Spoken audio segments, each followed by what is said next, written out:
Hey, what's going on, guys? This is Cody here, and just going to go over a basic review over the Dx7 Spectrum radio. I got this at a like a trade show, basically, for RC stuff. I got it for $100, which I was told was a steal, so that's why I bought it. It's a Spectrum radio. You can pretty much use most Spectrum receivers. I just do Park Flyer stuff, so I use the orange receivers from Hobby King. They're only like $6. And for like another $10 on it, you can get a satellite. So, I mean, it's a great receiver for that. I mean, if you want to go any further, you know, if you're going to use big planes, I probably wouldn't use them. But regardless, great receiver.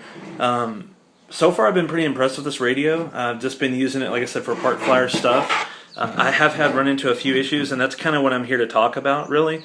The main issue was I went to turn it on the other day, and nothing happened. Nothing happened at all. As you can see here, the screen at the bottom, right down here, you'll see the different things. Like when I turned it on, it was like that. So there was nothing going on.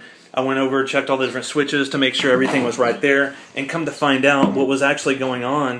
When you turn it on, also you'll see this light in the back, and see how it's lit up right there. You won't see that. Okay. What I did was I basically pulled out, made sure the battery was okay, and what was happening was, actually, the connections, everything was fine as regards to the battery. My main issue was there was actually a fuse inside that was blown. So let me show you what that fuse is, where to get the fuses, and things like that. So I'm going to unplug the battery, pull it out over here. Here's a little spacer I've been using just because I don't have any foam right now. I made that up with some tape and some balsa wood. So let me go ahead and unscrew this radio, show you the actual fuse. Take just a moment. And there is, let's see here, 4, 5, 6. There is 6 different screws on here. I'm going to take those out, set them to the side.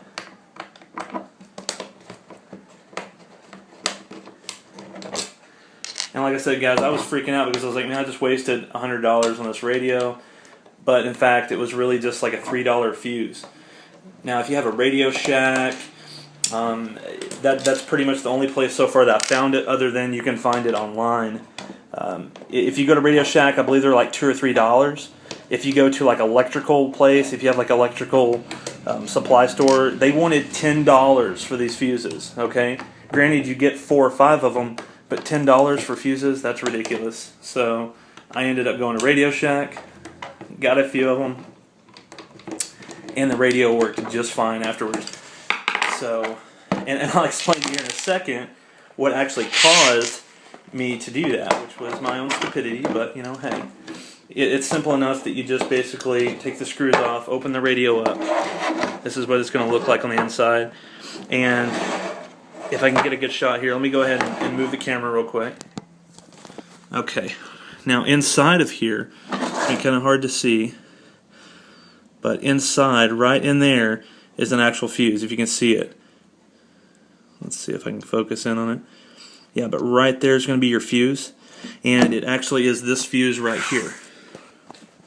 Like I said, I got it from Radio Shack. It's a 3 amp, 250 volt fuse. It's a fast acting fuse. They're really small. You can't find it at an auto parts store or anything like that. So what you're going to be looking at is make sure that it's not a 0.3 amp, because the one that came with my actual radio was actually a 0.3 amp. That's what it said on there. And 0.3, as we all know, would be 300 milliamps. Well, that's not correct. I think they misstamped it somehow when it came from the factory. I heard they are working on fixing that. I just read a couple blogs and found out that it's actually a 3 amp, not a 0.3 amp, because I put a 0.3 amp in there, it blew the fuse again. So a 3 amp works perfectly fine. I've had any issues. What I did to actually screw this up and accidentally do it was, as you can see here, that right there is going to be the port for your, your training. Now on the side, this is where you would actually charge the actual radio, is right here. Now the little pin, if you see on the inside there, that's actually negative and not positive. Almost everything else you would use to charge this would be positive. Futaba's positive, everything else is positive, so that's where you run into an issue there. I'm an idiot. It didn't come with a charger, so I was like, I got a charger laying around somewhere that'll fit this. Well, I plugged it in, had the correct voltage, everything like that. I didn't think about the polarity. Well, it's negative on the inside and not positive, so it popped the fuse. That's what caused it. So at least I didn't destroy the entire radio. It's just a fuse. So if you guys run across this, I'm posting this to help you out. That's the only main issues I've had with this radio. If you want a charger and you can't find one, all I did was, it's a 1500 milliamp nickel metal hydride battery. All I did was basically call up Horizon Hobby.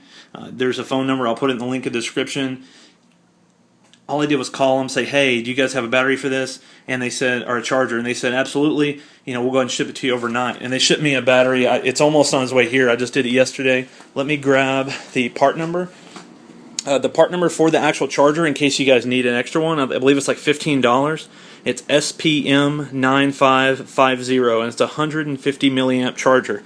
They do have a 110 milliamp charger. Use the 150 because that's going to be the one that you're going to need to use. So if you guys have any questions or anything, just leave a comment. Our questions in the link below.